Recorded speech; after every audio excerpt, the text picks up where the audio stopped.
تعرض مدرب المنتخب الوطني المغربي وليد الركراكي للإهانة والعنف من طرف مدافع منتخب الكونغو شانسيل ميمبا المعروف بعدوانيته بعدما اقترب منه المدرب المغربي وليد الركراكي لمصافحته عقب انتهاء المباراة، مما اضطر اللاعبين وطاقم المنتخب للتدخل.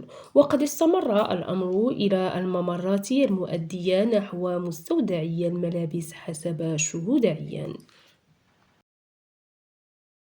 الجمهور علق على الموضوع وطلب من وليد الركراكي عدم الاحتكاك باللاعبين مرة أخرى والدخول في مشاجرات جديدة والتركيز على الهدف الأساسي وهو اللعب الجيد للظفر بالكأس الإفريقية، مؤكدين على أن الجماهير والشعب المغربي بظهر المنتخب الوطني المغربي ويدعمونه في المنافسة.